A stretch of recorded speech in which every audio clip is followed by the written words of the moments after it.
Let's see what it's doing. And again with the red at the start. Let's tweak. And tweak it again. Hey, Bill, trying to get this thing so it's not lagging. I don't know what I have to do. Loud and clear? Okay. We'll work on it. I got a sack of 2006s. I thought I'd just work them. Hello again. Yeah, it's Monday. It's my day off, right? So here I am. Yeah. Okay, 2006s primarily I'm looking for a stick right there. I'm looking for doubling in and around that guy. That's my big objective. Now, while I'm here, I'll look around at some other things. I'll check out FG. That's a big indicator of things to find. There's Paula. There's Jeff Dunn. I'll check up here at the corners of E pluribus unum. Right, I want to check out these the dots. Right, if they look like a bean, I really want to zoom in. I'm looking at just the corners of the letters, just the corners of those. Also inside the U, I want to see if it's a smooth curve or if it kind of comes to a point. Right, a cusp. I've explained that before. All right.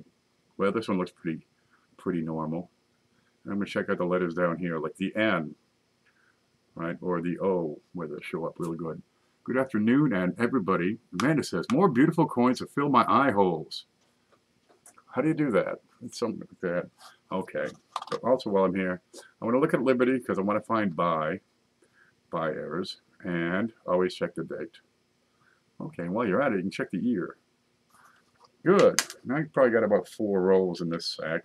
I'm foraging around here in the corner, and I found this extra box. It just had, a bunch of darn bags in there. Most of them are empty, so I don't know. It just kind of got shoved off to the side. But it looks like they're all 2000s. Okay, well, great. We'll look at them. 2000 to 2009. That's what these are expected to be. Nice shirt. That's my, if I could have one wish, be a bacon mustache. Yeah. Okay, what's that? Where's my stick? I got some weird going-ons here. I don't feel anything raised. I feel no resistance. See, if you take the toothpick and you go left to right, you're going to feel those columns. If I do it here, I would feel that if that was raised. I don't think that's raised.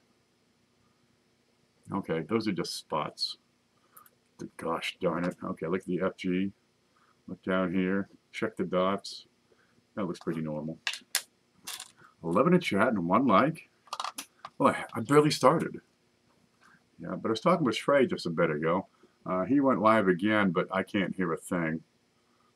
So I figured I'd just do my thing. That looks okay. That's gunk in there. You get used to diagnosing what's going on in your picture. That's crud. That's hard crud. It ain't going anywhere. That looks great. Okay, well, he's having trouble getting rolls. All right, well, the bank, I guess they're onto him is what's going on. They don't want to give him more rolls because it costs him money. He's not paying anything extra for the rolls. Just goes in and says, I need, nickels and pennies. So what do you do? Well, what I do, I only go through about 12 boxes a year, honestly. What's going on with that head? I want to get in and look a little closer at that. All right, but I don't just pick out, the dates. I don't pick out the silver. I get right in and look at every darn thing I can find. Because the money's not in the silver. It's in the die varieties. Okay, where are you? Of course, pennies, you don't have much silver anyway. And I get nothing on that one. Yeah, you're going to find a whole lot more money in die varieties than you will in the silver. Or the wheats, for example. How many wheats you get out of a box? 15, maybe 20? That'd be a really good box if you got 20 wheats.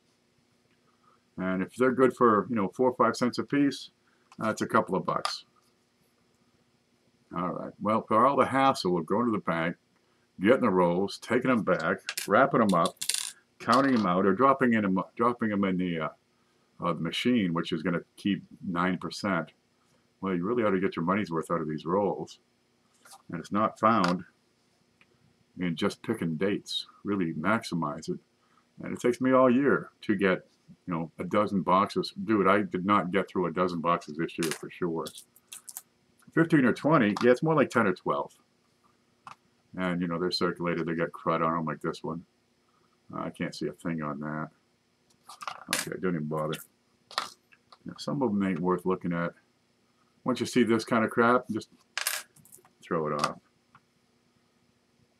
But it's not the volume of coins. A lot of people look at coin roll hunting as going through volume. Okay, well, there's two strategies. One is to go through, work as many boxes as you can get as fast as you can. Pick out the top, you know, 5 or 10 varieties that you're looking for and get them back and keep flipping it over. And that's okay. And you're going to end up with the top, you know, 5, 6, 10 varieties or whatever, and nothing else. And you can work a lot of boxes in a short time, really. That's what I do. I search for everything, even weigh my pennies. There you go. Rotation errors. Oh, God. It takes me long enough to get through a box. I do this. This is my thing. I like to talk. I get you people to talk at me. Works out pretty well. I can straighten this out just a little bit, I think. There we go. Okay, so you can go for the volume count, but you kind of narrow yourself, you know, into a small spot. You're picking out silver, you're picking out a few special dates, and that's it. Doing something like this, you're going to get a whole lot more variety. You know, it's a smorgasbord out there. And that looks pretty normal. And that's kind of what the collecting thing is all about. And the banks don't bother. They don't catch on so fast because, geez, you only see them, you know, once a year. You know, picking up a couple of boxes at a time over the course of a couple of months. Then I go back to that one bank, you know, every month or two when I'm going by them, and drop off, you know, 25, 50, maybe $100 worth of pennies at a time. So it doesn't cost the bank so much, and they don't get fidgety and start saying, we can't give you rolls. You have to pay extra, and we still can't give them to you.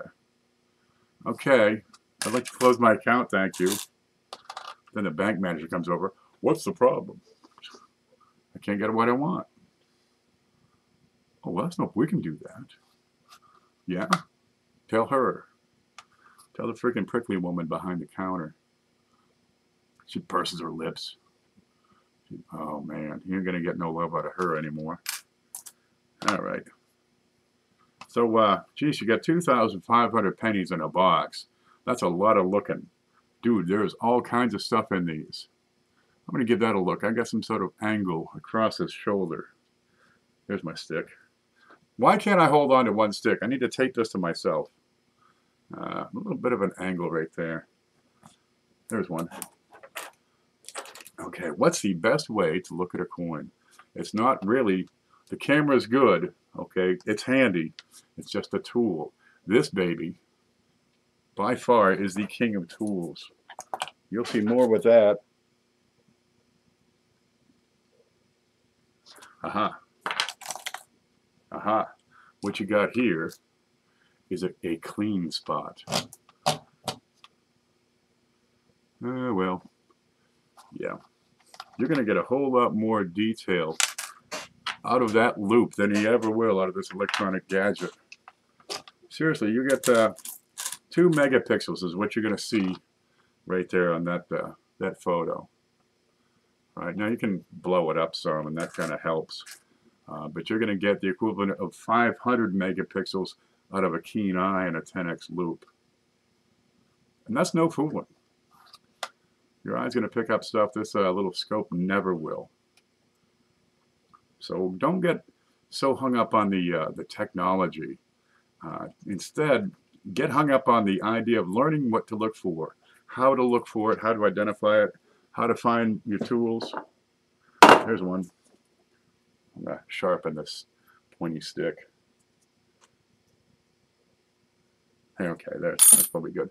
You know, I'm looking at, on the end, I'm looking at that corner, right in there. If I were to hide, let me show you the part of the end that I'm looking for.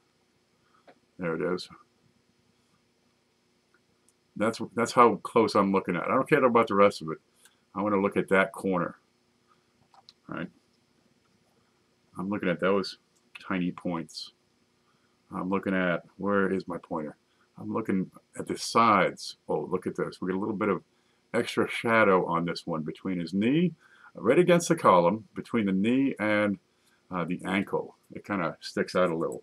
I want to look at that.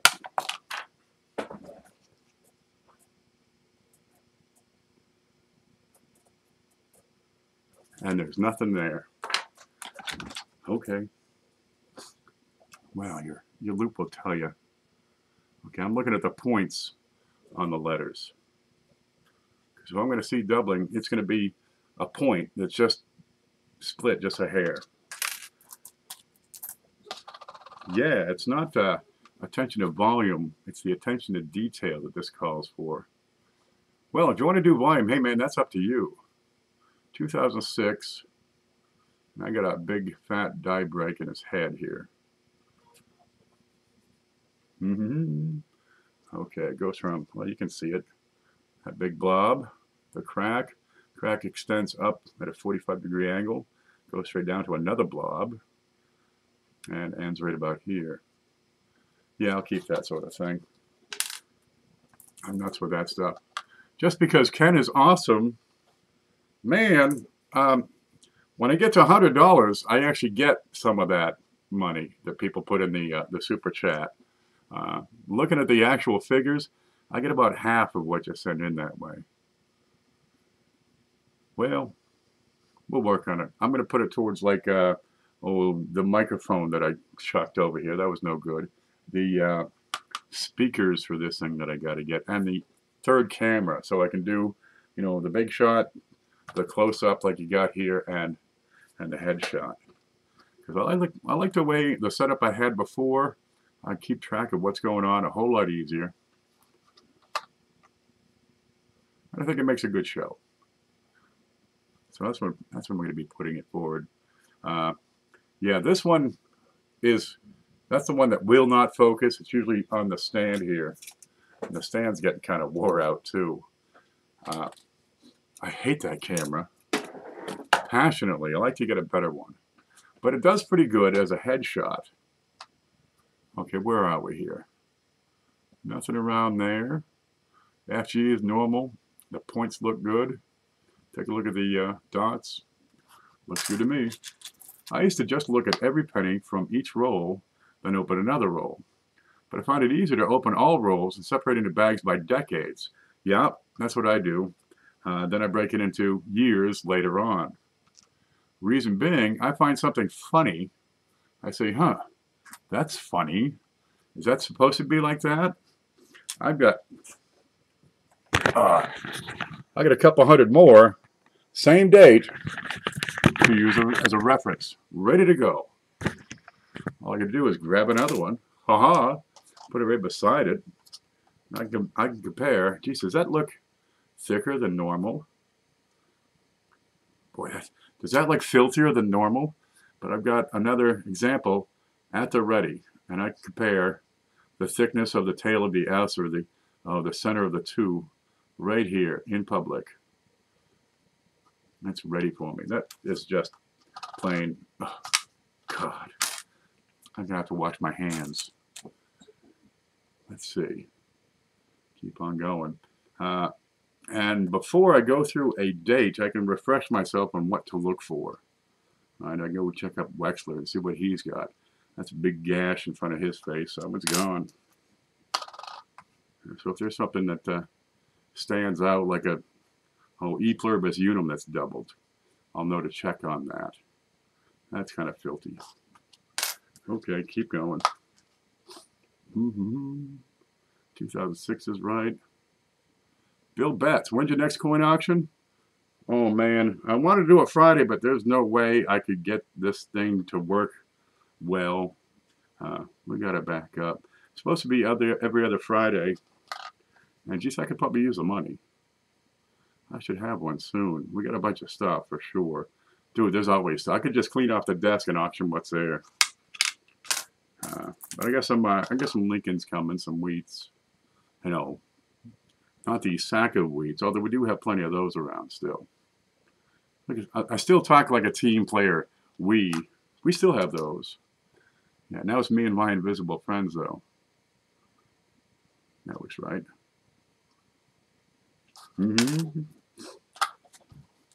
But you're looking at the same date. It's so darn handy. You know what to look for. Right? You can get yourself kind of familiarized before you run through that batch. Maybe I'm looking on the left side of his shoulder. That's some darker areas. Let's try tilting it. Well, we'll look. See if we can see anything. Nah, I got grime. No, that's his arm. That looks normal. Well, let me tell you, there's no real rules on how to hunt your rolls. Dude, it's really up to you. Everybody's got their own strategy, their own methods, their own plans. But consider different strategies, because different people have different ideas. And if it can help you go through the coins twice as fast, right, you get twice as much opportunity to find something you're looking for. Boy, that looks good on the back until you get to that. Oh well. Big splotch of doo-doo. Oh, they are replete with doo-doo, these things. FG's good. So check out everybody else's channel. See how they do their thing. And you pick up a tip or a trick or a tweak, some little tidbit from each channel, and you put together your own routine, your own method. And it can't hurt you. It's going to help you out. What does this guy hunt for? Well, you know, the late 70s, I really don't hunt for much there. There's not a whole lot in the late 70s. Do you keep at it? Well, if you're trying to put together, you know, the full set of die varieties, stick with it. But when you finally say, man, there ain't nothing, from 75 to 79, there's nothing, man.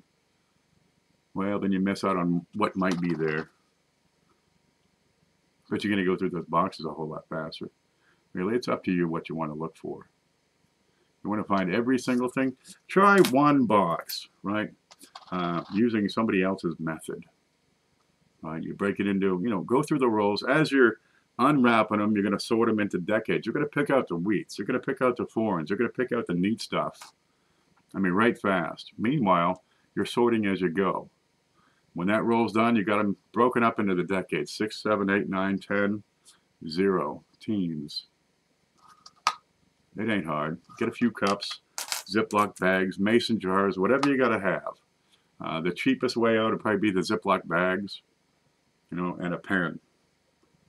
I don't know where my pen is. I swear, it was right here. Huh.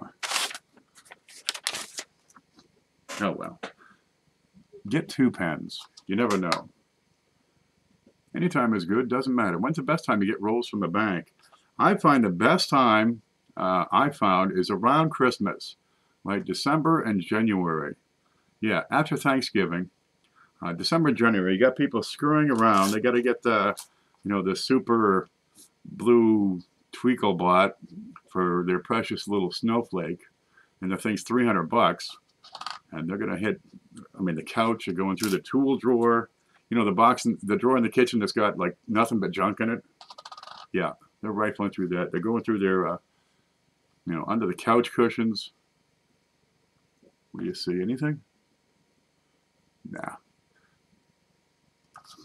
They're going through they're ripping out the back seat of the car looking for change. They're going through, geez, I got this little trinket box from Grandma, and I find more stuff in the, you know, Christmas and New Year's, because, you know, you get January, they're paying off those credit card bills because they done spent all the change, needed more.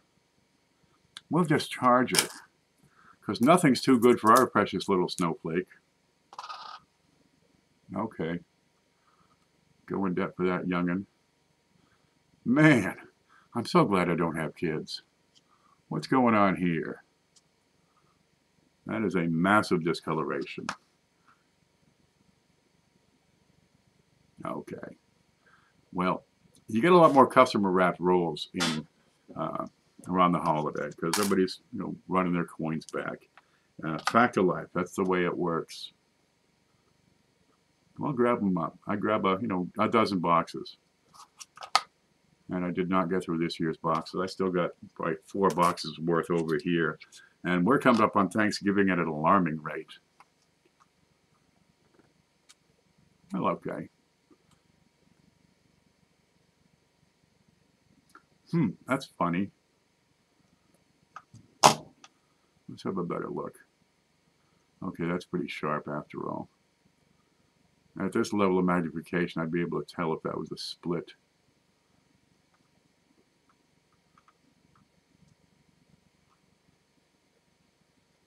But I can get closer still.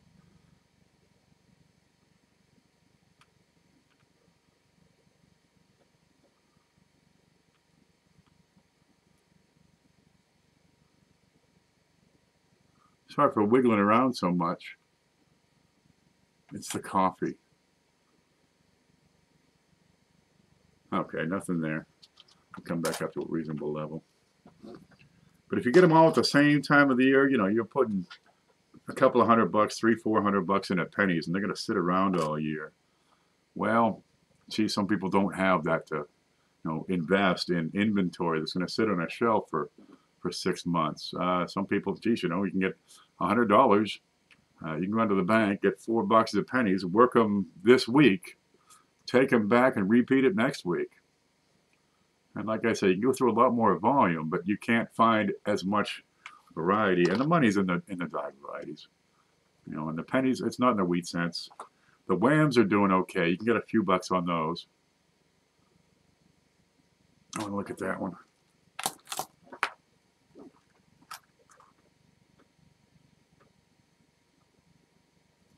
Nothing. Do you see the top of my head when I do that? I'm so paranoid about the top of my head. So it comes down to the way you do your thing. Maybe, dropping $300-400 on rolls at the start of the year doesn't work for you. Well, then just ignore that rule and come up with your own plan. And I've tried, let's see, in town. They're a lot cleaner in town. Right? If you get out into the sticks, into more rural areas, smaller towns, they tend to be a bit more grimy, but they also tend to be a bit older. You don't seem to get as much mix with the newer coins.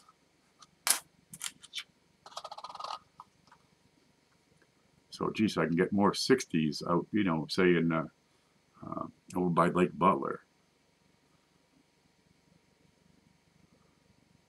That one really wants my attention. I'm looking at the dark mass on the left of Lincoln.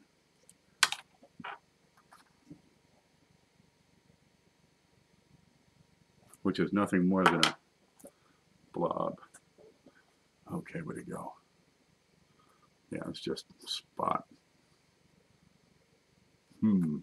Oh, people are talking. Someone said after Thanksgiving. SKH. What's SKH mean?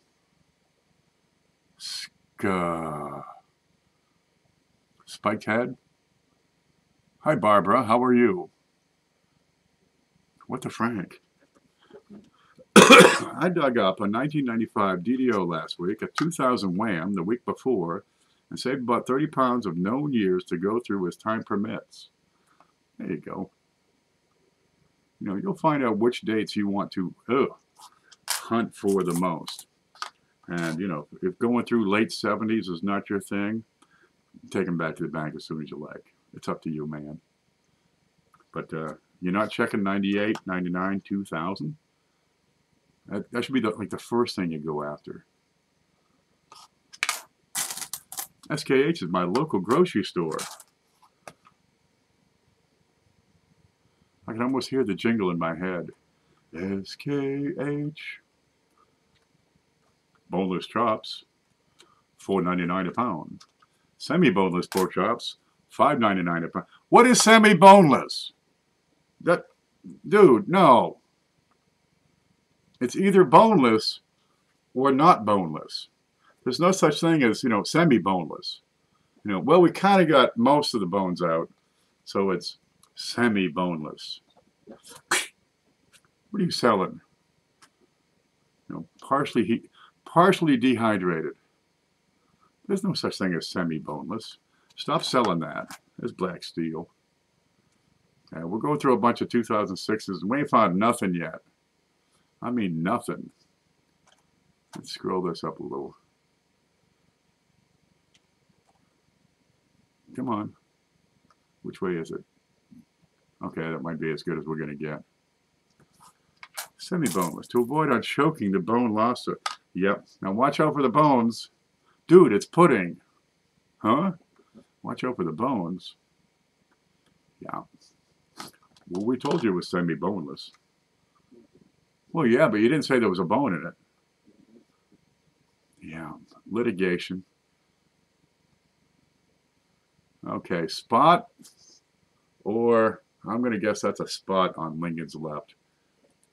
But I'm going to check that because I can't help myself, right?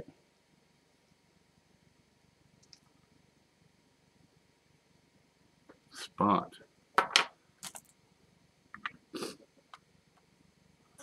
Yeah, semi-boneless. The turkey fryers are real big this year. I went to Walmart last week, picked up a bunch of stuff. I shop Walmart, not because I like their quality, but it's the only goddamn store in town. Well, okay, you do what you got to. There's Food King, but it's not quite the same.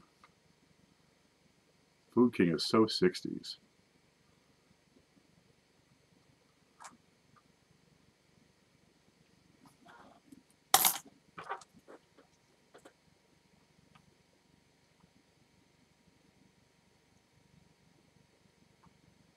Nah. Frank knows what I'm looking for, and when I see it, you'll know. Nothing there. Okay. Cindy's here. FG's good. The dots are good. And the little man's good. Hi, Undercover. I missed you if I don't see you here. There you go. Hello, Barbara. There's Undercover. Now I see you. Good to have you in. Yeah, we're just talking coins and coin roll hunting and stuff. I mean, you see me do this. I do this, pretty regularly. Get on, look at pennies, talk about what I'm looking at. And you start to see the trend if you watch it enough, right? It's hard to tell exactly what I'm looking at, but it's always the same thing. I try to go around the outside. I'm looking at these corners, right? I'm trying to look at these corners. I'm looking at the dot. I'm looking at the inside of the U. I'm looking at the points. I like to see the R. Check the FG. Right, look at the points on here and see if there's any splits. The ends really show up well. And of course, right around the guy. Lincoln, that's him. If you buy a semi-bonus ham and it has a bone in it, is it a semi-bone? Oh my God. I mean, I don't care. I don't care about anything but myself. Let's face it. Semi-bone. No, the semi-bone was removed. That would be the hammy bone or something.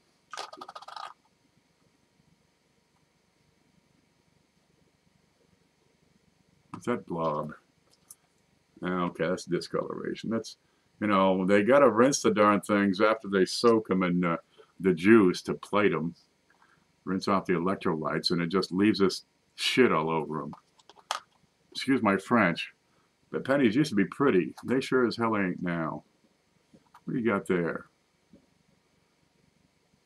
Why does it start in the middle? That's a scratch is what that is. This coin will rot in 20 years. Been good knowing you.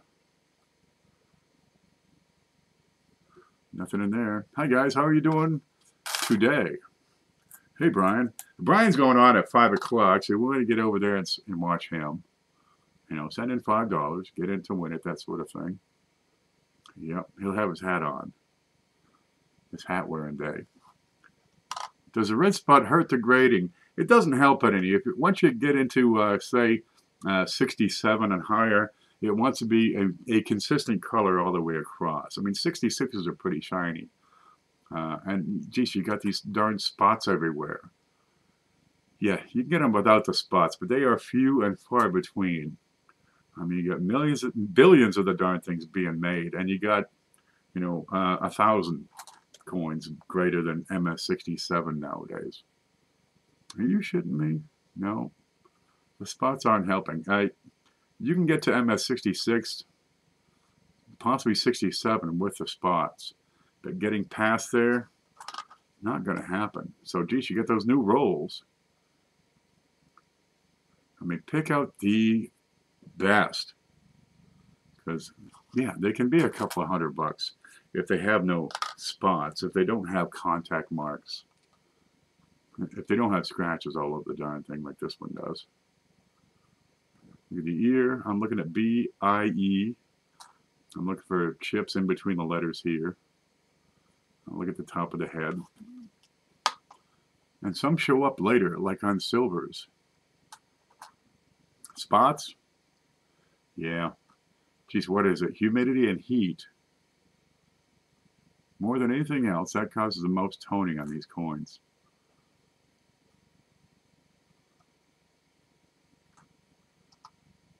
That might be a little crack there. Not enough to really worry about. Okay. 2006 has the partial extra earlobe varieties. We'll try to give that a look while we're here. Check the tie, check the ear, check the BIE, and look at the top of the head. Yeah, Paula got a couple of these spiked heads. I think she's one up on me, so I got to catch up. FG, come down here, look at the points. Look at the top. Okay, nothing there. But since you're doing the same, the same coin, if I'm not using the loop, what I'll do is lay them out on the table. I'll face up because I'm going to go from one coin to the next, to the next, to the next, to the next. And, my arm's going to get all over the pennies, and I'm going to end up flipping them over and stuff. So if I get them all face up, then when I go to flip them, I just flip the ones that have the head up.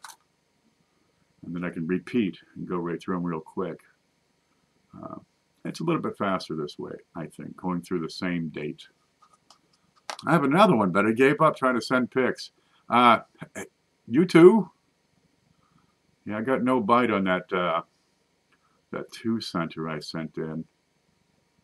Well, what's going on? I think he's an older fellow. That's J.C. Stevens. Good guy. He's in Conic and all that. I would have said the other guy, but don't tell him that. But, geez, what is he, 71? It may be a bit much for him. Well, what are you going to do? Keep on doing your thing. That's all. Save it. Eventually we'll get it recorded somehow. There are other ways than sending it to Cuts on Coins. I'm not getting much out of these. Be right back. We'll be right here. Yeah, take a coffee break. I have a silver maple for a year now. No spots yet. Put it beside your eggs when you cook breakfast.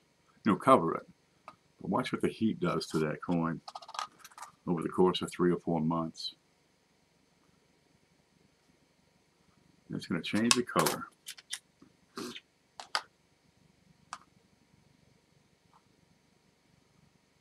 Where are you? Nah, nothing there. But a lot of people, when they first get going on this, they don't understand the nuances of the design. There's one, right? A lot of times they look at this, and right here, this part of the ear, right in here, that's where they say, is this a double die? Well, dude, just grab another penny and look at that same area again, and you'll see that same little notch in Lincoln's ear. That's where his ear connects to his head. See that? That's what that is. And a lot of people just don't quite know what to look for and how to test. Is this normal? Well, if you've got 50 of them in front of you, check 2 or 3 more. Because chances are you don't have two of the same thing. And if it's different, you'll know when you compare it to the next coin. I'll send you the pics and you can have the credit. There you go. I'll tell them who sent it. I got a shirt out of the deal. Are you kidding? All right, that's a good spot right there for a clash. I suspect that is a clash, because that's the right spot. And it's not. And if it was, well, there's the rest of the coin. Okay, you're out of here. And we look at pennies. What's wrong with us? We look at pennies real close. We do it all the time. We can't get enough of it. We take them back. We say, can I get some more pennies? Sure. Here you go. And then we talk about the stuff we find. Look at this. It's got a little mark between the B and the E. About 1/10 of a millimeter wide. And people are thinking, man, I got to get one of those. This is what we do. This is coin ball hunting. Yeah, I got to get one of those. We send shirts to each other.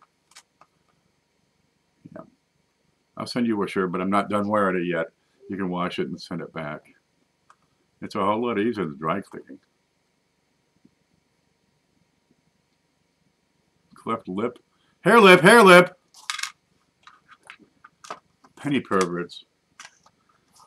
We're nerds.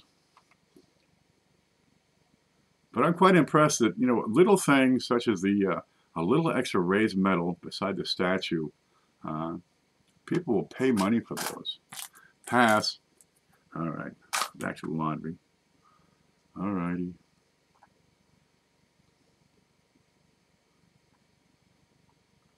Nope, nothing there.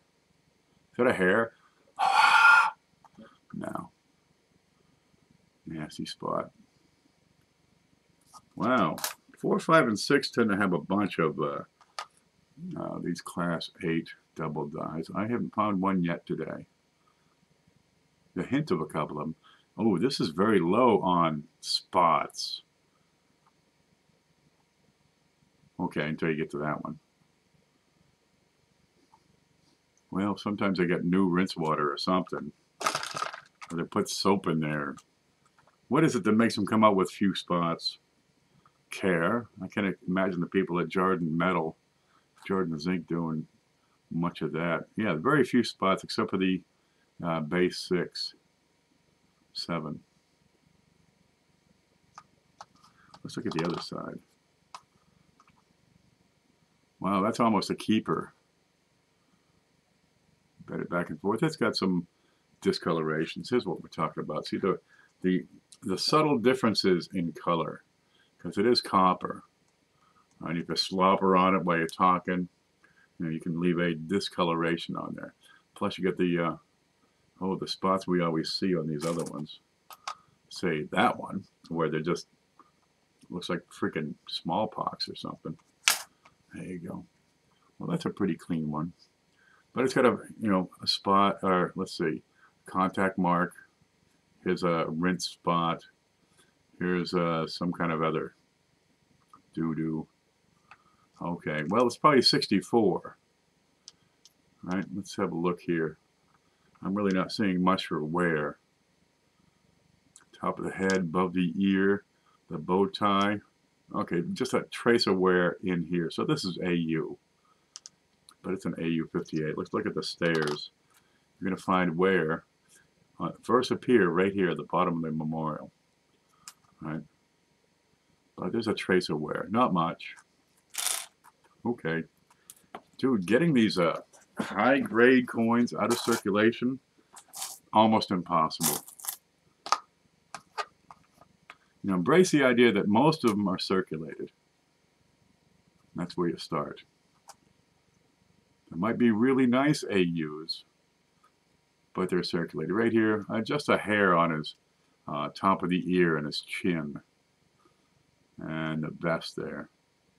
Not a whole lot of wear. Orange peels. Where are you? Okay, that is the that's the zinc, right? They roll out the zinc. They don't really care how well they roll the zinc. It's going to be plated, right? So you get these coarse roller marks on the zinc, and when they go to plate it, well, it's this thick. It really doesn't level it. You know, it's not like spackle, and so you get these rough lines. But it's better than the 80s where, you know, it was the pox, the zinc and pox. Okay, there we are. Anything here? Nope. Anything there? Nope. There? Nope. Here? Keep it going. But if you can assemble a set of Lincolns, just memorials, shining, clean, beautiful, shining, uncirculated as close to it as you can, all by itself, that's a pretty impressive thing out of circulation. Some of those dates get pretty darn hard, you know, 68S. Dude. Yeah, you can get some good ones here and there. But getting uncirculated is a bear. It doesn't take much for them to pick up a little nick going through the roller machines, because all these coins nowadays are handled by machines. People don't actually do any work. You learning? Good, I'm making it up. I'll keep making it up as I go. I got nothing there. But what do you do when you search rolls that's different from what I do? When I'm, you know, because you're seeing it over here. You know, how do you handle them differently? What do you use for tools? Cups, bags, containers, ball jars, buckets, finely knitted woolen socks. You know, you get a different woolen sock for each date. Do you sort them by mint mark before you go through them? Because really, that's just too much. You know, I'm okay with the P and the D and a few dates with an S. I can pretty much tell the difference if it's a P or a D by looking at it. But I get the dates down. That's me when I was 1. I get the same hair.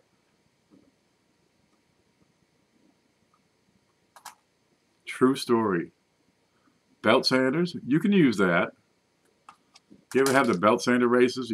You press a button, you stick it in so it stays on. Then you plug them in all the time. Boom, watch them go. You need like 200 feet of extension cord for those. Metal coffee cans, sure. I use my pill bottle. Oh, yeah. Bill J sent some coins up. Where's that? He sent a bunch of halves. There you go. Those are all NIFCs. And look, it's a pill bottle. I tried licking the inside, see if I get a high. No. It's probably for like back pain or something.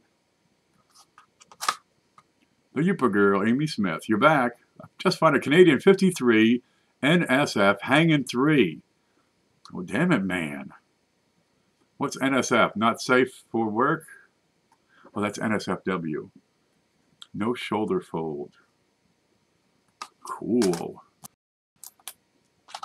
Yeah, there's something to check in every date, in every nationality, every series, every denomination, all of it.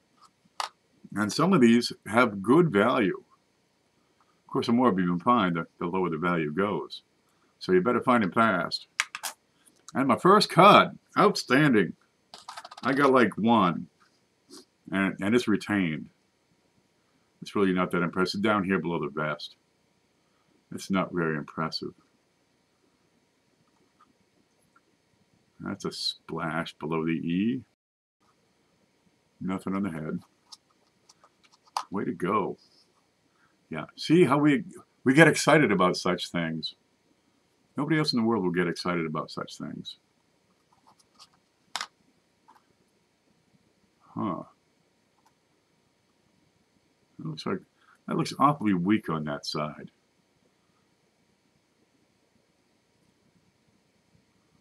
Let's check out this side. FG's right. Little man looks good. Okay, nothing there. Thank you. I've been so freaking excited. Amy's getting into it. Amy has found her place. She's landed. Yeah. She says, okay, I'm green again. Yeah, we're all freaks in our own way, but geez, when your freak is same as somebody else's freak just enough, well, then you got a hobby. And then you can talk about it. Totally, and I'm okay with my nerdiness. There. You see what I see? Frank, you see it? Frank sees it.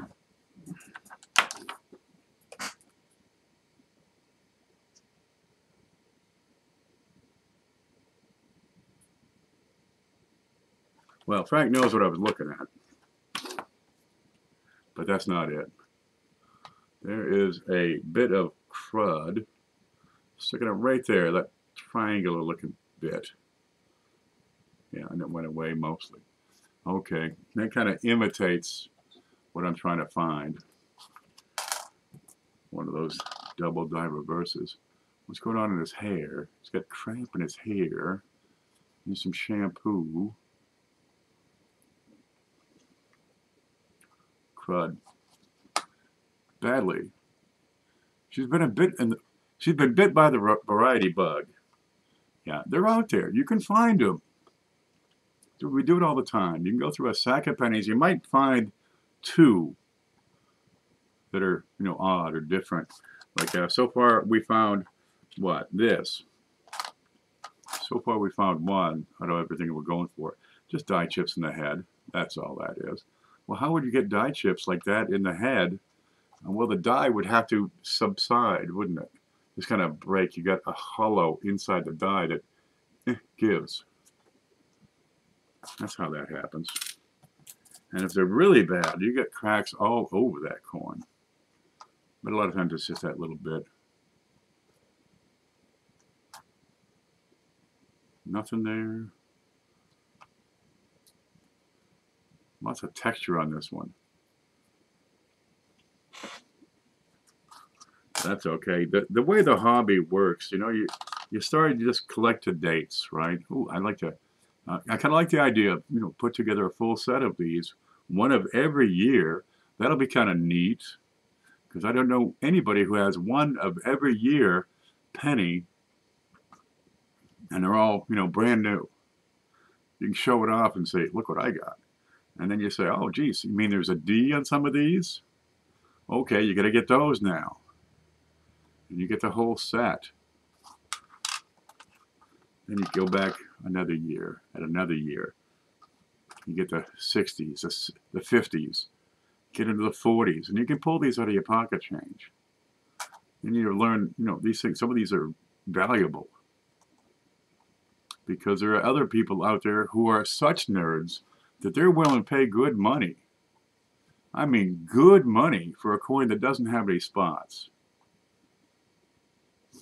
And you can get these in your pocket change? Yeah, that's how it works. Hey, hi-ho. What red line? Nothing. Let me look at, maybe the other computer's online. I don't know. I'm red line. Put it up again.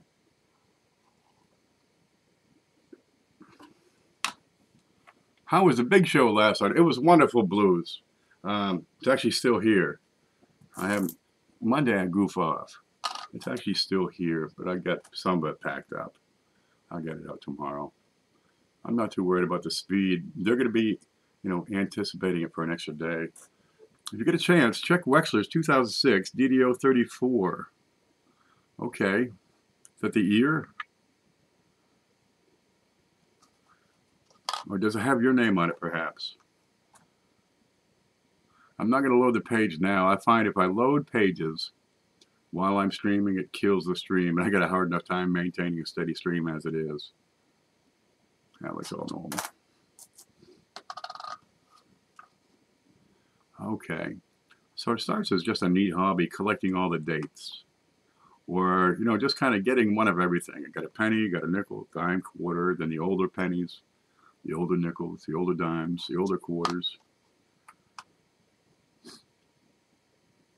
And you just keep on going. There's always one more level. You ever read Jonathan Livingston Seagull?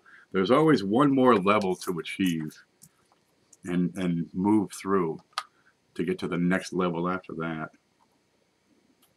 So you get the dates, the mint marks, all the different designs. Right? Does it have a log cabin on the back? Does it have a wham, a wide AM on the back? Does it have something going on in bay 3 on the back? That looks like a scratch. Oh, okay. That's a scratch. And you just keep on going. And there are literally thousands of these die varieties. How many can you get? How many different die varieties? Has anybody done that? Count up how many different die varieties they have. Wow, this thing will not stay. Stream is healthy. Why would the video? Oh, okay, let me press that button. Okay, I'm going to come over here for a bit. I probably should just, I can't pull the plug on, it's wireless. Where is it?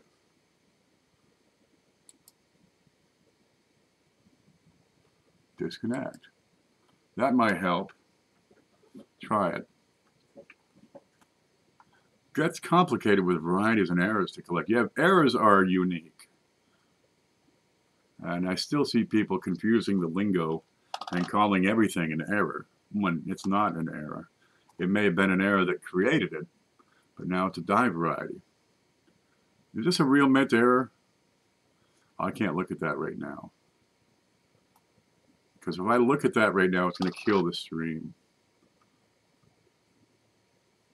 But be wary. On eBay, a lot of stuff is bogus. And, you know, a lot of stuff is good. Look for attribution numbers. Like Frank was talking about WDDO-034. Okay, if you get somebody calling it a variety and it doesn't have an attribution number, be very wary. Well, really, if you don't know what you're buying, don't buy it. If you know what it is, you can identify it. But if you can't identify it and you don't know if it's real, what are you buying? It seems to me that wouldn't be a wise investment. The guy says it runs. You okay? Have you seen it run? No, but he says it runs. How much does he want? $5,000. Okay, you need a car, something that runs. And this guy says he's got a car that runs. Nobody's seen it run ever.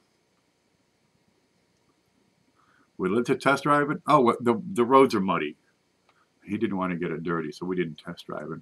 It's okay. Tell you what, baby. Do you know what you're buying? No.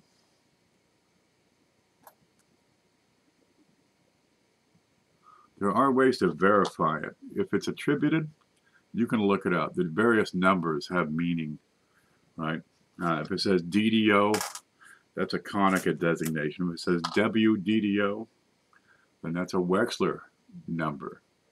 If it says CDDO, Crawford, right? If it just says double die and it's spelled DYE, you can probably figure that that's just, you know, BS right now. That's filthy. Amy's doing the happy dance. You kidding? She got 1953, no shoulder fold.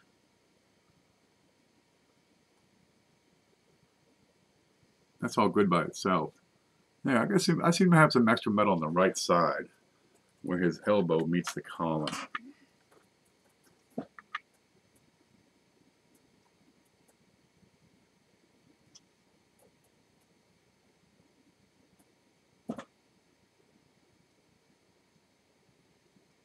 Nah, I got a little spot of debris is what I got. Okay, nothing there. Nothing yet. Ooh, that's no good. Ken, did you win the coins you were bidding on eBay? Some. Oh, I meant to check that one. Let's stand by here. Here's the screen. Let's see, what's this? The 1865S. I wanted to keep an eye on that. If you saw my earlier show, that was at 31. It's bent, but on the 1865S, can we see that all right? Yeah. There's 250 surviving specimens. You might get, 4 or 5 of those showing up each year. If you're working a set of seededs, that's going to be tricky to get that. And then there's that one, and that's coming up in a few hours. 8 o'clock tonight. We got 4 hours left on that. But this has expired. How much do you suppose it really went for?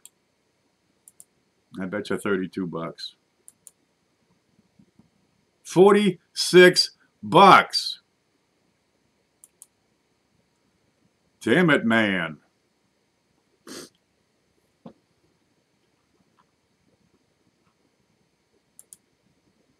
Let's see if I'm loading pages. Okay, that's still green.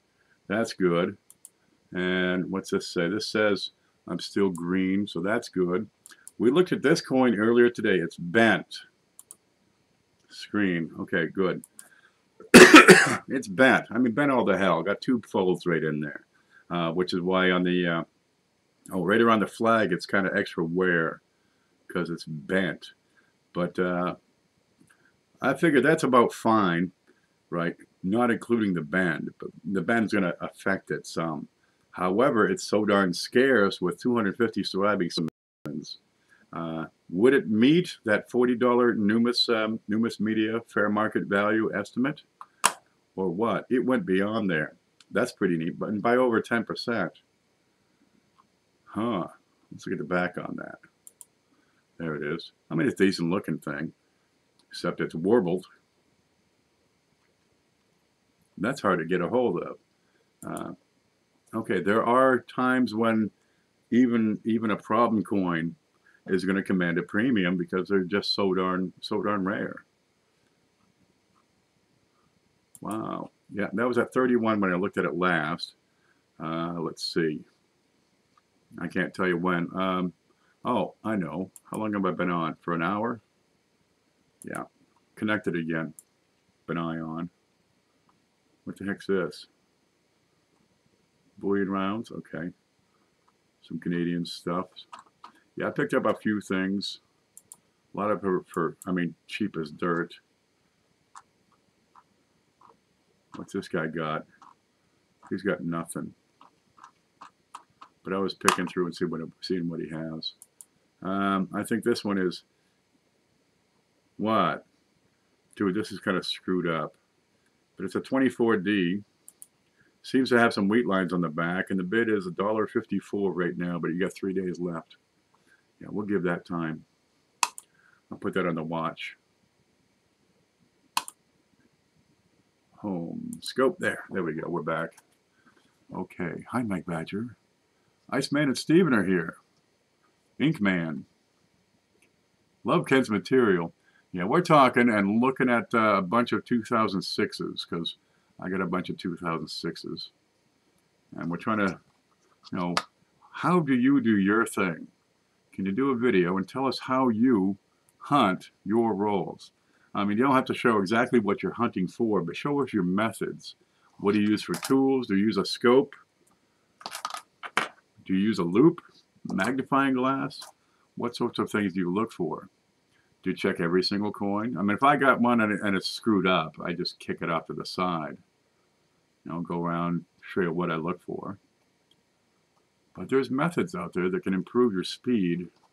And if you cut your speed in half, right? If you can do it, if you can scan twice as many coins accurately, you're going to find twice as many varieties.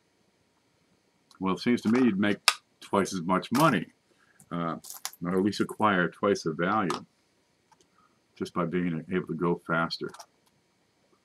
Okay, well, I was talking to Trey, and he says, "Oh, I can't do details. I have to get one of those scopes." $3 loop is your best friend. You get far more resolution out of that loop than you will out of this camera. Don't rely on the technology. Learn the skills, and then the technology becomes a tool. Because if you don't have the skills, no amount of technology is going to do you a bit of good.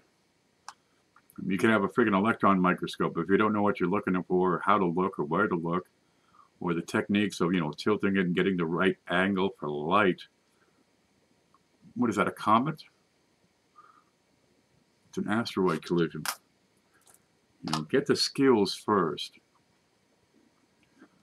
Too often in these modern times, we've given up on the skills. Right? No, I don't know what the grade is because I haven't sent it in for grading yet. Well, look at the damn thing. It's right there. Oh, I'm not a grader. Become a grader. Learn to grade. Become familiar with the grade of that coin. You need to estimate that grade for yourself if you want to move on to the next level. The craft is just the craft. You know, knowing what dates and mintages and what it's made of, okay, that's handy to have. That's the craft. The mastery comes in when you're able to put it all together. And if you can teach other people, well, so much the better, because that's how we learn. You know, when you were 5 years old, did you figure it out for yourself, or did somebody teach you? I'm not even, you can't subscribe to yourself, hi-ho. I tried. It won't let me. I can like my own videos. I remember to hit my like button. Yeah, you can do that. But I have to wait until the video is done, being processed, then I can go back and hit the like. Okay. So you go from, you know, a casual collector to a more serious collector. You go for older, more rare, completing a set. That's not a bad objective. If that's all you did in the next few years is complete a set of Lincolns, right? You're going to have 4 coins that are going to be trouble. Some are going to be real easy, right? But just complete a set of Lincolns. I'd suggest start there. The SVDB is going to be a bear. If you don't get that one, I'm okay with that. You know, I won't hold judgment. You got all of them except for that? Dude, that's wonderful. But if you did get that one last one, spend the $600 and you're going to have a sense of accomplishment with this hobby that you've got experience before. And dude, there's nothing you can't do after that. Once you've built a full set of Lincolns or Jeffersons or anything else, you realize, yeah, it's not really hard. And you got the coins when you're done. You got them all. And then you can still, even though you have a complete set, you can keep on building that set. You start going after these die varieties. You know, I've got the full set plus 350 different double dies and RPMs and a bunch of CUDs and clips, a couple of brockages.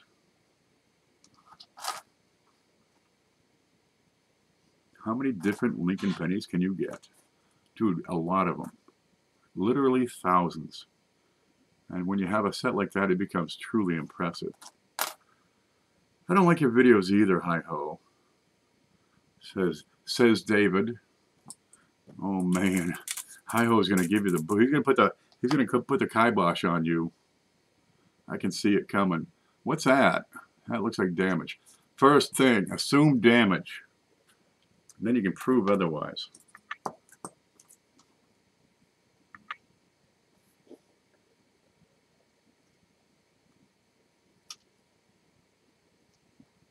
Yeah. Took a little hit. Some people say, oh, look, it's a, what do you call it? It's a struck through. No, that's somebody hit with an ice pick or a screwdriver or got dropped on the ground and stepped on. See a little bit of damage on his throat, too. All right, look at the whole coin. It'll tell you the story. That's just a little bit of damage there. Top of the 6 is a little squished. The back is filthy. Gouge up. Yeah, that's a little bit of damage. All right.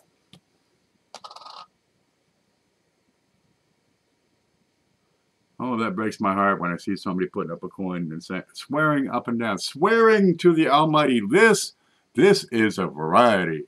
This is an undiscovered variety. I'm looking thinking, no, somebody took a drill press and put a hole through the coin. It is not a variety. No, this is a struck through error. No, it ain't. Somebody smashed it with, you know, a hammer. Make the assumption. that what you're looking at is damage, right? And if you think it might not be, prove your case. Explain the mint process, the minting process, which would result in the coin that you have. Now for that, you got to understand the minting process, right? Okay, there's sites for that. Read how it's done. They take the copper, they mix it up in a big tub, right? They heat it, pour it into an ingot, then they start rolling it back and forth.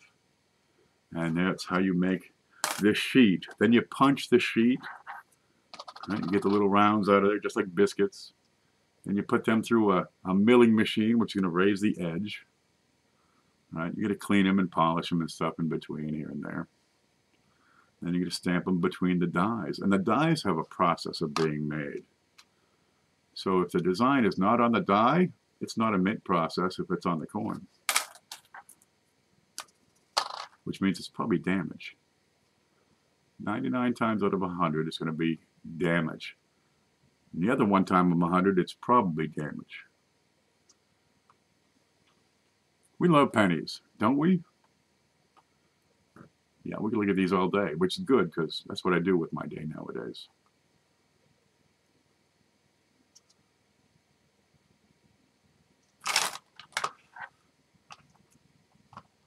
Okay, is this damage? I've got a line extending from the rim somewhere down here. So there. It's extending from the rim. Is it damage, or is it the result of the die being cracked? All right, for that, I need to get down and look at the rim itself. I want to get right in close as I can. I've got that raised metal. I'm a little too close. It meets the rim, but it doesn't go across the rim. Aha, that tells me it's produced on the die. If it went across the rim, then it'd be probably some other event. And that goes through the E, kind of turns in, hits the field, back up over the E, and you see the raised metal here. It goes up and up and up. Now if that's raised, that means in the die there's a gap, there's a space, there's a void that the metal is getting into on the die. And it comes up here and then kind of fades into nothingness. Okay, let's look at that a little bigger. Where are you? Man, I got to get my third camera going so I can do the Play-Doh. There you go. It starts inside the rim, so it's made by the die. All right. Now there are scratches that will go up to the edge and not cross the rim, because perhaps there's enough force to leave a mark, but not enough to get through the rim. Okay, but it's raised. That's a key factor. And if you're looking at pictures, you got to look at the light. The way the light leaves a shadow in a bright area. Tilt your coin, right, and you see a bright area on one side and a shadow on another. And that'll tell you if it's raised or if it's sunk or depressed. Tilt it back and forth and you'll see. Okay, it's raised. Good. So if it's raised, there's a gap on the die. And the metal got into that void. So on the coin, it's raised. On the die, it's depressed. There, we're focused. And that's simple enough. It's just a die crack. You see these all the time. I keep die cracks. I'm funny like that. Die cracks is my thing. I got buckets of them. This one goes a third of the way across. Okay, we'll catalog that. But that die, every penny it made is going to have a crack exactly like that. So if I find two exactly like that, I know they're from the same die. And by exactly, I mean exactly. I agree with David. It looks like a die crack. There it is. Because it's produced with that crack. Now over time, you'll have one, you'll find another one, but it's a little longer or a little shorter. Because the die crack evolves over time. It starts at 0 and starts growing and growing. Sometimes it spits. Suddenly it cracks, pops, and it's a lot longer. I'm finding no DDRs. But you're not going to see the die cracks get shorter over time. And so you start looking at other facets on the coin. Look for different areas of die wear, different marks on the coin, gouges, or what you can find. And you'll find there is a pattern. And you can say with confidence, these two coins were made from the same die. And you have attributed those coins to a die. That's what attribution is. You're assigning the coins to a production die, or die pair, as it were. Where are you? Nothing. Nothing there. Oh gosh, we got so many of these still to go. I'm wearing thin, which makes it a variety. Yes, it's a variety, not an error. Yet an error occurred. The die wasn't up to snuff, and maybe they ran it too long. But it's a variety because it's repetitive, right? An error is one-off. It went in part way, got stomped part way. Okay, it's an off-center coin. That's an error, one-time event. It's a production issue, right? The planchet was punched out, and then another planchet right beside it, and it overlapped. That's a production error. Right, and you have a clipped set. Let me collect these up. Where's my bucket? There. I'm going to clean out my desk a little here. But a die variety, every coin produced by that die is identical. But there is evolution involved. You know, you have later die stages. There we go. We got space again. You got middle, late die stages, early die stages, all of it. Sometimes they'll take the die out and polish it, put it back in service. Sometimes they'll take out one die, replace it altogether. So, you know, you get a die crack in the back of a coin, a double die in the front, and the die crack you use to, you know, help identify the DDO, the double die. And then it disappears. Okay. Well, you know, it'd be a later stage if it keeps on going and suddenly they change the die on you. But the reverse die would be an earlier die stage. And it's neat because they can also form subsequent die cracks as they're still used. So you get some dies, you know, the early stages got a little crack. B stage, it's got a bigger crack. And C, it's a real mess. In D, spotless. You know, but the same old burst with a double die on the front. And when you get to E, there's another crack shows up.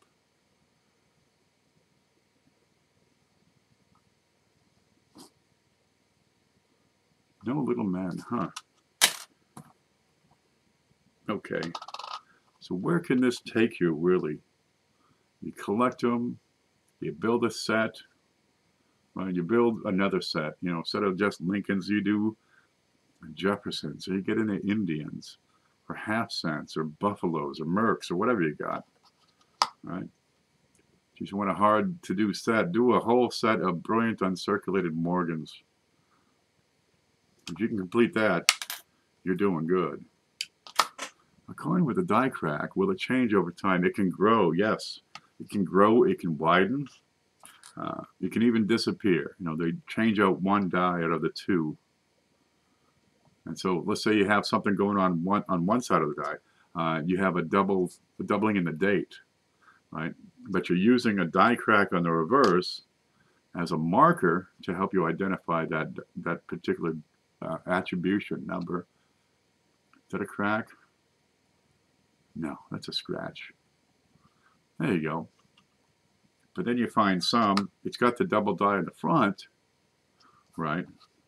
But a whole different reverse, doesn't have any cracks. You can think it's either a very early one, and there's ways to tell that, or they have replaced that die altogether.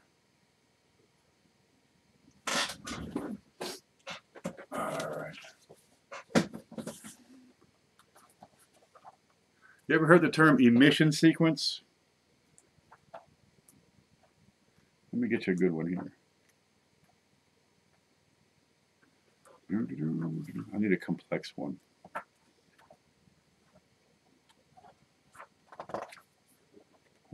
No, it's not enough. Okay, not enough. Kind of good. Not good enough.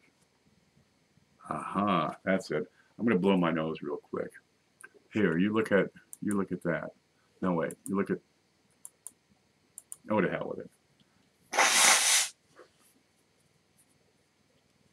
That's what I look like when I blow my nose. Okay. In the emission sequence, you're making coins, and you start with die A, right, or die number 1, and the reverse A. And this one wears out, so you replace it. Now you got die number 2, obverse die number 2, still with reverse A. And then it wears out, and you throw it away and put another one in. Now you got obverse B. Here, let me show you this. This is what you're looking at. Oh, tell you what, let me make this a little bigger. Home. There, you have what's called an emission sequence. This would be the emission sequence for the 1809 half cent. There you go. You have obverse die, and the reverse die. Right? You've got 5 different obverse dies were used. And you have A, B, C, D, E. 5 reverse dies were used in the making of this. So die number 1, obverse, was paired with A and B, reverse. Obverse number 2 was only paired with the B. So that's die pairing number 3. 1A, 1B, 2B. Then you jump to 3C, then 4D and 5E. That's your emission sequence. All the dies paired with... Dude, you thought you were nerdy?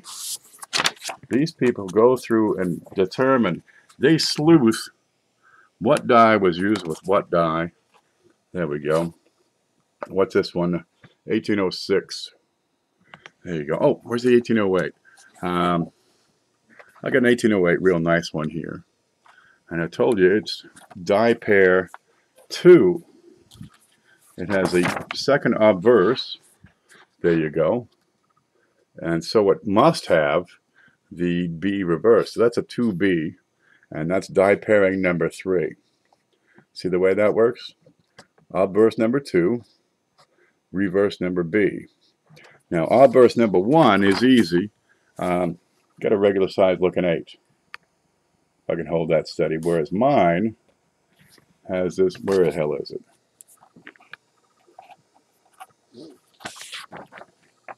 There, whereas mine has this giant 8 on the other side. If we can see that. There you go, big tall 8. See how the 8s are different? That's what I got.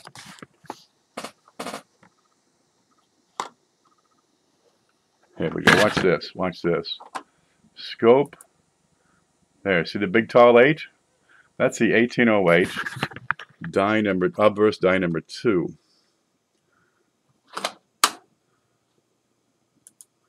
Which is this one. And if that's obverse number 2, it must be reverse B. So I get 2B, die pairing number 3. Dude, they're crazy about this stuff. What book is that? That's Cohen. Let me get this camera fixed. Ta-da! Good enough. Cohen's American Half Cents. The Little Half Sisters, 2nd edition by Roger S. Cohen, Jr. Hardback. First printed January 82. Yeah. So, geez, that's 36 years old. There. That's going hardcore. Let me fix this up here. Look, I'm Iron Man. Okay, scope. There. Okay, there's my little girl there. Look at those. Look at that. Look, there's cleavage. Huh? Huh? I'm really proud of that one. Okay. Back to where we were. The book is a collector's item by itself. Dude, yeah, some of these books get pricey. I think that was about 32 bucks I think I paid for that. Get the books. You'll build over time, you'll build a library. I mean, I got half cents, 2 cents, 3 cents. The ones are just matte proofs. Oh, let's see. Here's a neat one. That's just matte proofs. This is a coin about 6 dates. 7. 1909 to 1916, proof Lincoln cents. That's it. You want to know anything about a 1910 proof? There you go. Let me run you through this. You'll love this. This is the kind of stuff that's out there. Dude, you are just scratching the surface of what's out there. Home. There, see? It's one wish, a bacon mustache. There you go. Okay, here's 1909. All right, outburst number 1. Remember the emission sequence we just went through? And it will show you the die markers to look for on your 1909 matte proof on die number 1. All right, you're looking at these little lines right here. A little mark at the U in trust. Right? Well, I had a 1910, and I want to check, is this, in fact, a matte proof? But I did not have a chevron. Where the hell is it?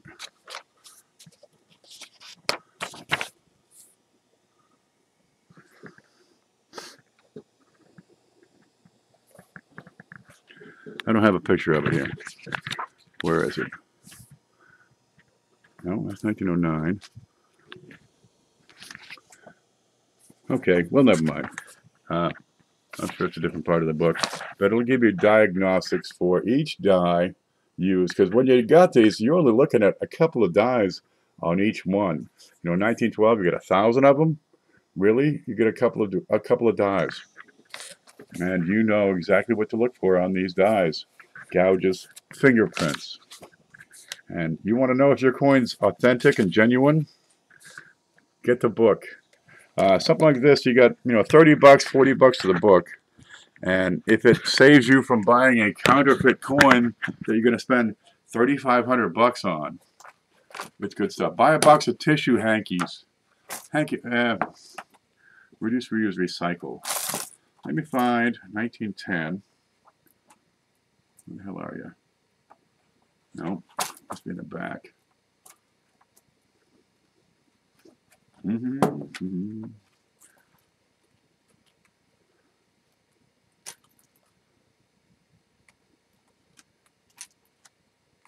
Yeah, people have been studying these coins for years. And the information is out there. You just need to be exposed to it.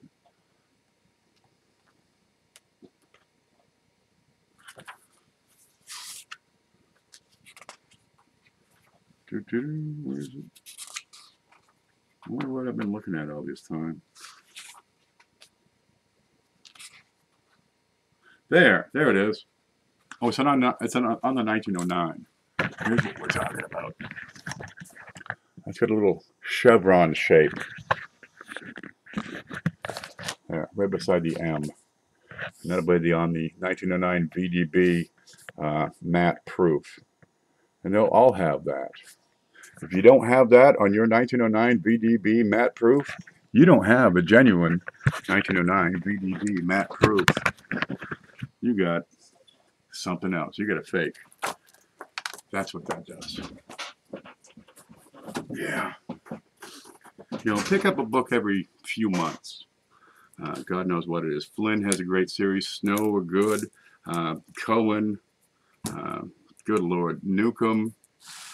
Newman. What's that other guy? There's Reich. Lots of them out there. There are lots of books, and they're particular to the series that you're looking for. What book was that? That was 1909. No, that was Lincoln Set Matte Proofs by Kevin Flynn. Now, he wrote a lot of them. Right. And another good one is the Two Centers. I know a Manta coin. Shea Hoffmaster has this one. He swears by it. Look, you got what? How many years? 9. 1864 to 1873 on the Two Centers. And there are all kinds of die varieties on those, even though they melted down so darn many of them. You got 60,000 surviving specimens on all dates in the Two Centers, and they are out there. You can find them. There's 3 cents. I gotta get the buffaloes next. Did you read my comment to you? It says, Bill.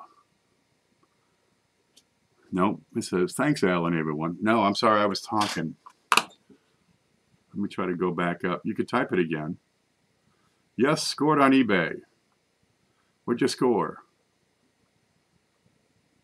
I think so. I've been going through them like crazy. Oh, here it is. Did you see my video? I got 6 coin books for 15 bucks. They're older, but I figured the only thing that'll change is pricing. Absolutely. The Canadian book I'm talking about all the time, where's that one? It's not there. Why isn't it where it's supposed to be?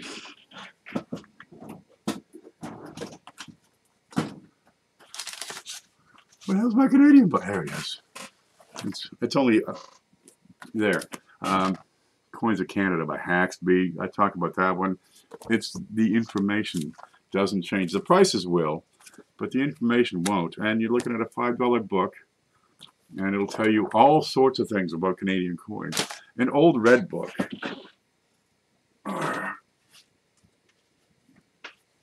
Everything's in reach. An old red book. What do we got? 2015. What? You mean your red book is 3 years old and you're qualified to talk about coins? It's in the book. There it is. The information is the same. They change the prices.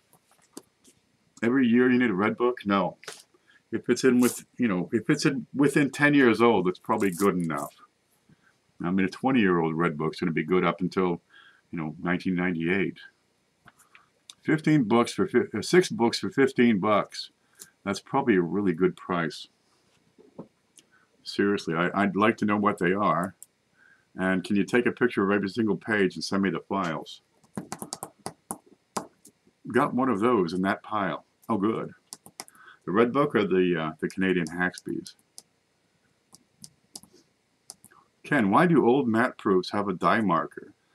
They're polished. They're not so much polished. They have a matte finish. But when they produce them, yeah, they get a grain of sand in there. It's going to leave a mark. And it's just the fingerprints of the die. They're microscopic. Where the hell did they go? What do you want? Perfection? These are government workers. Seriously. Okay, what do we got here? I mean, these things are handled. Oop, I can't see anything. Wait for it. What are we looking at for die markers? Let's see, this is 1910. And you're looking at this? Really? You're not going to see that. This is my finger. And that's, that's 2. Where's a 2x2? Here you go. Here's a 2x2.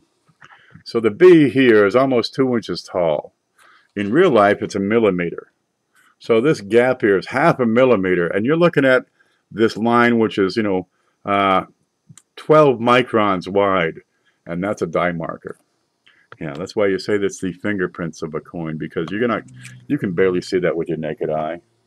You probably cannot see that with your naked eye. But under a microscope, yeah, you can pick it up and verify that your coin is or is not a die right. Here's a little gouge. A tiny little pit. You see the O in one. And inside you got a pinprick on the die. Up here you got a groove up at the top, which would be the outer edge of the die. That's not very big. The width, the thickness of the letter G. You're at the limit of the craftsmanship on this. Here's a die crack. Wow. Some of these are so darn tiny. On the 1913, at the bottom of the 1, it's got a little nub.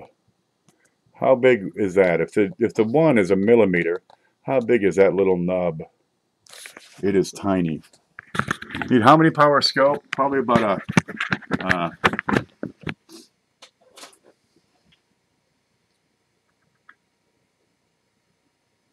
a 500x analog microscope would do that. Not a digital one. There you go. These are tiny little marks. Here, there's some polishing marks. You can probably see that on this. get right in there. Hundredth of a millimeter. Yeah, you're in microns at that point. Okay, let's look at this. You ready? Let's see what we can see on this.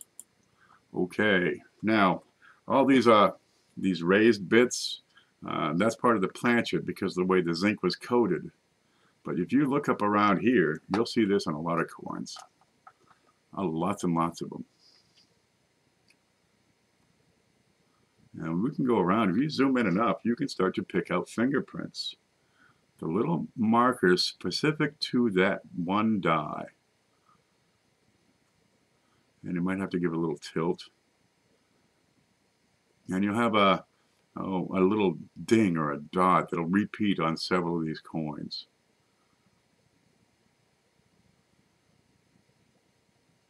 And you just look, well, you got to look for it. There. I bet you can find another one that'll have a little gouge, a little groove, just like this one right here. I'm gonna, damn, I broke my pinpointer thing I made with the hair. Can you see? I got the sharper edge now. That darker little speck right at the tip of the toothpick. Let me turn it 90 degrees. That's what we're talking about. Yeah, you can find them, and they can help to positively identify your coin. I'll find a lot more in the back. Boy, this is probably not the best example. God, okay, what do we got? Let's look inside the column. Sometimes you see little grooves, little gouges, little dings, little specks.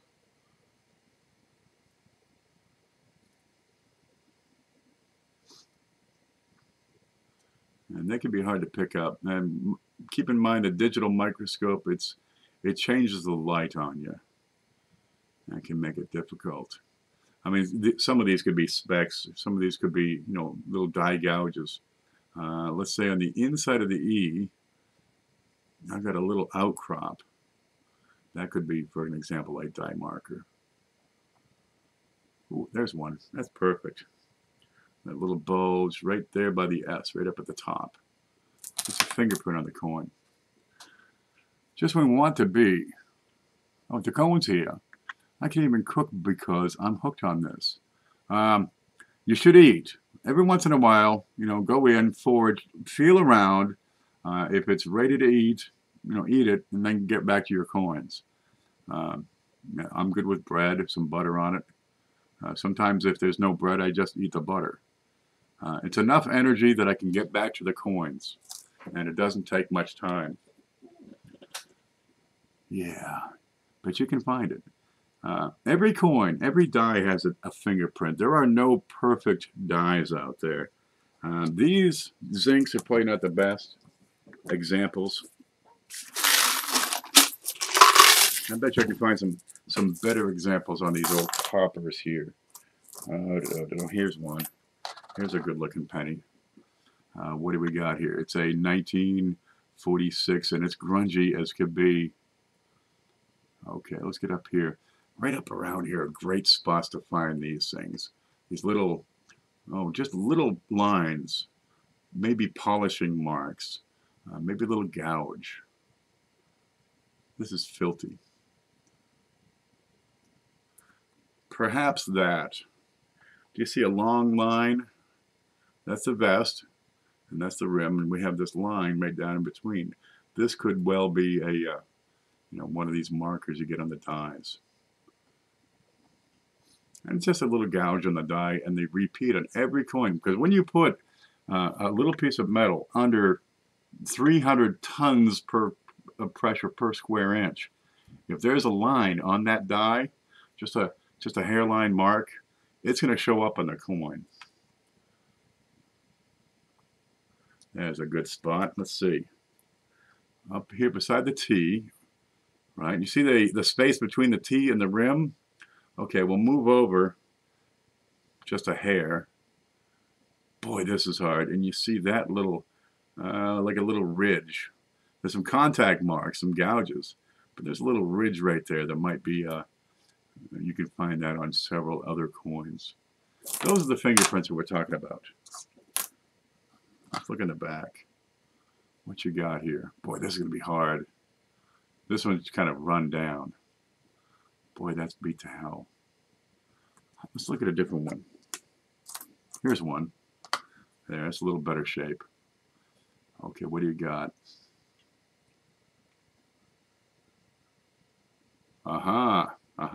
Remember I talked about the horns a lot? If you get the die wear, the die's going to start to take some wear. It's going to wear out because of the speed at which the copper goes into the die, into a void, and then comes back out, versus where it just goes across a smooth field. You end up with these little horns. I put a little shadow on that. Right up here on each side at the top of the D, I got a little horn. One over here, one on the other side. Those will be on every coin produced after that. There's little horns on the E, right? Those are die markers. They will point to a specific die. There they are, the U.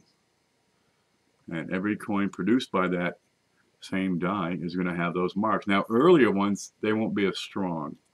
They might not even be existing. But they can help to guide you from one coin to the next just based on those little tiny details. Like you see on the S. It's got these little horns. I had a penny with a die marker. It was cool.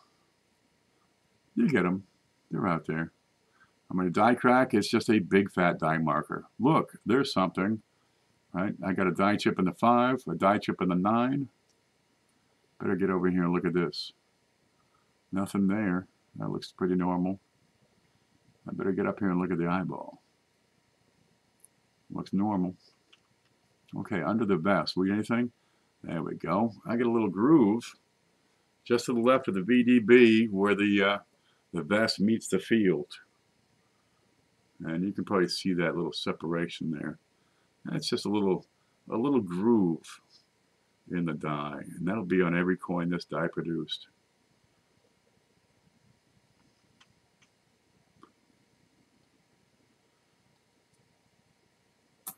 Maybe something like that. That's darn tiny. That's a few microns. Maybe it's just crud on the coin. Yeah, okay, that one disappeared. Okay, that's not the best example. But you'll see these things from time to time. And yeah, it's the close-up forensics of the coin that'll show it to you. But a lot of them have these. And, well, you saw the photos, and comparing that with the video image, the photos are a lot more close up.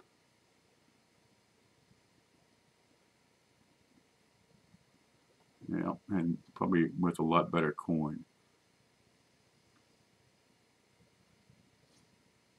Yeah, but most coins will have something. You get the little horn at the top of the M on the right side. Just this little tiny little few micron groove. That's all it is. Here's one coin raw hunter. Okay, sure is sin. Can a die get crud on it? Yes, they do it all the time. All right, they get grease, dust sticks to the grease, and so from time to time your die will have weak letters. I don't happen to have one right handy, but you're looking at it and it'll say, "In God we rust," for example, where some crud got into the void on the die. And it's called the grease-filled die. And every coin produced, as long as the crud is in there, is going to be a little weak on the T, for example. Yep. And then it can fall out. The crud can fall out, and then it gets struck through, and it looks like an incuse letter, like an incuse T, for example. That's kind of a neat thing. Drop letters. Yeah, there's all kinds of stuff. They pick up a few bucks, those, because they're cool as hell. Well, that one's got a die chip, but we're going to put that right back in the can. So I'm going to get that in a big show. What's this one? Same date. I bet you we can find some different die markers on that one.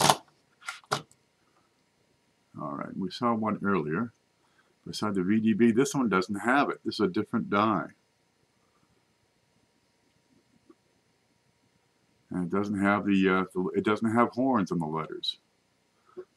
But it does have, you ready? That little line between the O and D. I can't find it. There it is. Has a little line from the O, but a little less than halfway across. A diagonal line going to the rim, and it's above the D over here where it meets. I don't know if you can see that. It has a bit of an angle on it, matching about that slope. That's a die marker. It's just a scratch, a little line on the die. Why can't I look at Manticoin's error list for nickels? Does he have one? Is there no link? If there's no link, I'd suggest that he doesn't have it up yet. I don't think he's picking on you. He's just a man. We'll give him a chance to get that made. There's a lot of die varieties out there. And there's only so much time in the day. Always good when Ken streams. Learn a lot or relearn things you forgot. Man, I forgot a lot of stuff about coins. I thought there were die cracks. Not necessarily cracks. A crack tends to be a bit deeper. Some of these are just... you ever take sandpaper to a piece of wood? I mean, really fine sandpaper. You don't see it, but if you get real close, you might see these little lines. Right? Or try cleaning your glasses with a coarse towel. Like when that one dries out, try cleaning your glass. No, that makes a hell of a mess. But that's how you identify the die. And on the earlier coins where the mintage is low, yeah, you only have a few dies that are produced, that were used to produce all those coins. So is it obverse A, B, or C, right? Which reverse die was it? And you can use that information to positively identify your coin. So hey, if you're going to spend, $8,000 on a coin, it sure is good if you're able to verify that coin. There you go. There's manticoins.com. There's no link. Yeah, it's ready for a link. Give him time. He'll get to it, I'm sure. You lost a stereo. Sorry to hear it. I get die markers, but do they ID errors? Sometimes. A 1955S RPM number 1 has it's a tough to see RPM, right? I mean, it's real close. It's an S, and it's doubled, and it's real slight. But on the back of the head is, just a scratch on the die, which leaves a good trail, about as wide as the ear, right about here. So, coming from the edge of his head right out. Let's see if I can actually mark it. And you can pick that out a whole lot easier than you can pick out the RPM. If I do this a lot, I might leave a bright spot. No. Here. Let's get a cruddy one. Here's a cruddy one. See how cruddy that is? It's got, it's that super crud. Perfect. Okay, behind his ear, starting right about there, would be a little scratch on the die, which would leave raised metal on the coin. It looks like that. Okay, except for the L part. And it would look like that, except it would be, same color. And it's a die marker. Yeah, this is already screwed up. Yeah, I'll get away with that. And I can probably make it brown again. Did you get the idea? Well, I hope you get the idea. Sounds more like an over-polished die. Find the variety or error first, Bill. Then look for the markers. Yeah, focus on the mint mark. Work on the craft. Don't worry about the die markers until it's time to positively identify the coin. But once you're able to positively identify it, for example, in that 55 RPM number 1, it's a whole lot easier just to look at the back of the guy's head than to look at the mint mark. But you're going to look at the mint mark anyway because there's 17 different RPMs for that date. So you'd want to check that first. But get in there and take a look at that mint mark because you can find some RPMs. I'm sure of it. You got it in you. Wait, they punched in mint marks after they were minted. No, they made the die. So the die exists. It's got all the features, right? And then they shipped them out to Denver. They shipped them out to San Francisco. And each of those mints stamped in their mark. And then sometimes they shipped them from San Francisco to Denver. They try to polish them out and stamp their own mark over that. And you still get the overmint marks. Yeah, but get in there and learn to identify those RPMs. And they can be tough because they're very, very small. Where's that one? Black Steel sent this, and boy, it's handy. It's incredibly bright. There it is. Can you see that? And that's like a 60x. The 10x loop is ideal for finding the die varieties. A higher power loop for identifying the very, very small details. It'll tell you which one exactly it is. RPM number 72, for example. I mean, some of these have hundreds. 1960D has hundreds of RPMs. Let's see if we can get that. There you go. But you get into the detail. Get into the nitty-gritty. Go deep.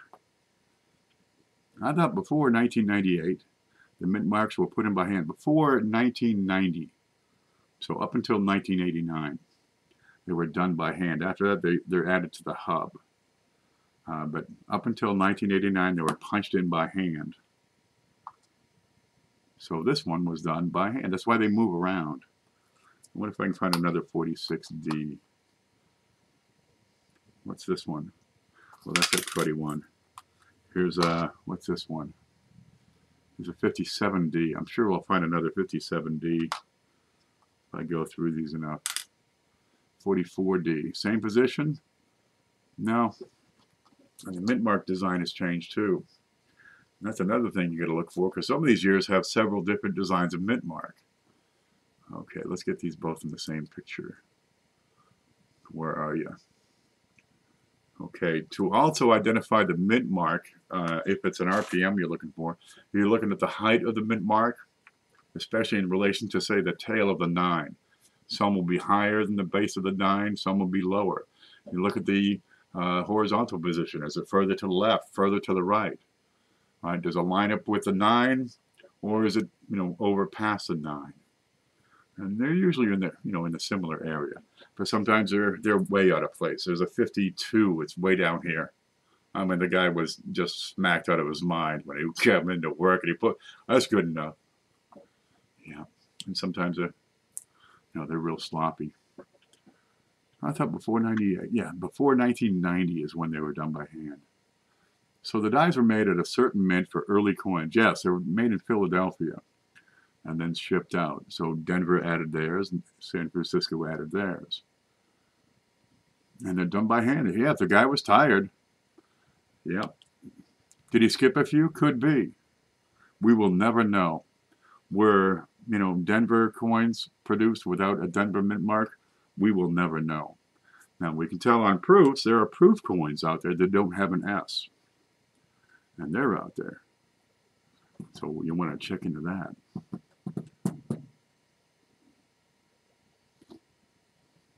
By hand. So if a guy was tired, yeah, if he was drunk, if he was tired, he was hungover, it's going to be messed up. Look, I've got to use a bathroom. I've been talking for the best part of 2 hours. It's 5 o'clock, and It's Me, Brian is coming on. And rather than try to stream over him, I think we learned a lot today. You can watch it again. I think the stream remained constant, which I'm pretty proud of, except those few times it stopped. He needs a dab. I need a dab. Whatever a dab is, I need one. Okay, we'll take these and put them back in the jar. There, those would be good. That's what's going on. There's a whole world of numismatic knowledge out there. Yeah, keep an eye on eBay. See if Cindy wants to sell you a book. Or get one of those coin books and read the darn thing up and, send it to somebody else. There. Those are in. I'm about to purchase a 1970S mint set with a dime as no S for 125 bucks. KP, you fall asleep for days if you had a dab. Probably. Yeah. I went to college, but I had to stay away from the dab. I don't, dude, I'm good with coffee. Coffee is my dab. That's good stuff. There's a lot of stuff to talk about on these coins. We could go on and on. Check out my coin class videos, past videos. Yeah, we talk about this kind of thing all the time. And we don't often repeat the same things. We're getting some new areas on this show. Put it in the filter. The dab? Dude! They're going to make it legal everywhere because they're seeing how much tax revenue is being increased. And they're just going to regulate the hell out of it, man. It's going to be the weakest crap. Forget it. My finds from today are up now. Oh, good. Okay. Listen, It's Me, Brian is streaming right now. Let me find... Where's the screen? There's the screen. What's this? Nope. What's this? Nope. It's not here. Damn it. Where the hell is it? Here's the video live stream directory. I'll give you the link here in a bit. Okay, there's the link. Hello. Stop. Well, it won't do a damn thing for me. I hate Google. Copy. Got it. That's how long it took to copy that. There's the link. You'll find a link to It's Me, Brian, who's live right now. Okie doke. And I don't see that link showing a link. How come? All right, we'll do it the old-fashioned way. Oh, he's under Brian Wilkinson, I think. Did I change him yet? Oh, there he is. Brian. Yeah, that's fixed. So it's under It's Me, Brian. Here's copy, and there's a link to him. Ready? Paste. Can you find RPM after 1990? No, there are no RPMs after 1990. They weren't punched, so they can't be repunched. You follow me? So that's why all your attribution guides, they don't list any RPMs from 1990 onward. Yep, he changed his name back. He's under It's Me, Brian. And where the heck are you here? Let's see if we can see the screen. Here's the screen, and here he is, right here in purple. It's Me, Brian. And I just give you that link. He's only got 126 last time I counted, so get over there and subscribe to him. He had over 1,500 before YouTube crammed him. That'd be good. Tell him I sent you. Yeah, I'm going to go get a dab. You guys stay groovy. I got to load my coffee and unload my bladder. I think there's a relation there between them. Okay, we'll see you guys later, guys. Stay groovy.